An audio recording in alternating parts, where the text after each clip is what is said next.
નવી ગાડી લેવા જાઓ તો એક પ્રશ્ન કોમન હોય છે કે ભાઈ મેન્યુઅલ ગાડી લેવી કે ઓટોમેટિક લેવી. તો આવો આજે સમજીએ કે શું કરવું જોઈએ. તો ભાઈ ઓટોમેટિક ગાડી ક્યારે લેવી જોઈએ? જ્યારે તમે સિટી ટ્રાફિક બહુ જાજુ છે, અમદાવાદ છે, મુંબઈ છે, કલકત્તા છે, દિલ્હી છે, આ બધી જગ્યા શું છે કે ટ્રાફિક એકદમ બમ્પર ટુ બમ્પર ચાલતું હોય છે. તો ત્યાં તમને ગિયર ચેન્જ કરવું, ક્લચ દબાવવું, એ બધું બહુ હેસલ છે.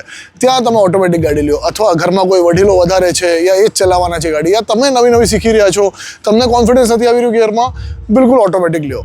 બટ મેન્યુઅલ ક્યારે લેવાની? કે ભાઈ જ્યારે તમને માઇલેજ વધારે જોતું હોય, જ્યારે તમને હોય કે ભાઈ લો મેન્ટેનન્સ આવવું જોઈએ, કેમ કે ઓટોમેટિકના મેન્ટેનન્સ અને મેન્યુઅલના મેન્ટેનન્સમાં ઘણો ફરક પડશે. અને અલ્ટિમેટલી જ્યારે લોંગ ટર્મમાં વિચારો તમે, તો એક વસ્તુ કે ભાઈ ઓટોમેટિક લેવું ખરાબ નથી, બટ મેન્યુઅલ આવડવી જરૂરી છે. કેમ કે આ હિન્દુસ્તાન છે, અહીંયા હજુ પણ 60-70% વધારે ટકા ગાડીઓ મેન્યુઅલ છે. તો ઇમરજન્સીના કેસમાં મેન્યુઅલ ગાડી આવડવી જોઈએ ચલાવતા. ઓટોમેટિક હોય તો વેલ એન્ડ ગુડ, કેમ કે મેન્યુઅલ વાળો ઓટોમેટિક ચલાવી શકશે, ઓટોમેટિક વાળો મેન્યુઅલ નહીં ચલાવી શકે. સો એક ઈ. અને બીજું કે લોંગ ટર્મ અગર તમે કોસ્ટ જુઓ ને, તો ઓટોમેટિક જે છે તમે જ્યારે લ્યો ત્યારે તમને ઓલરેડી મોંઘી પડે. એની માઇલેજ ઓછી હોય એટલે તમને પેટ્રોલનો પણ લોંગ ટર્મમાં તમે જોશો તો આમાં વધારે ફાયદો થશે એક મેન્યુઅલ ગાડીમાં. તો એક છે કે ભાઈ કિંમત, અને બીજી છે કન્વિનિયન્સ.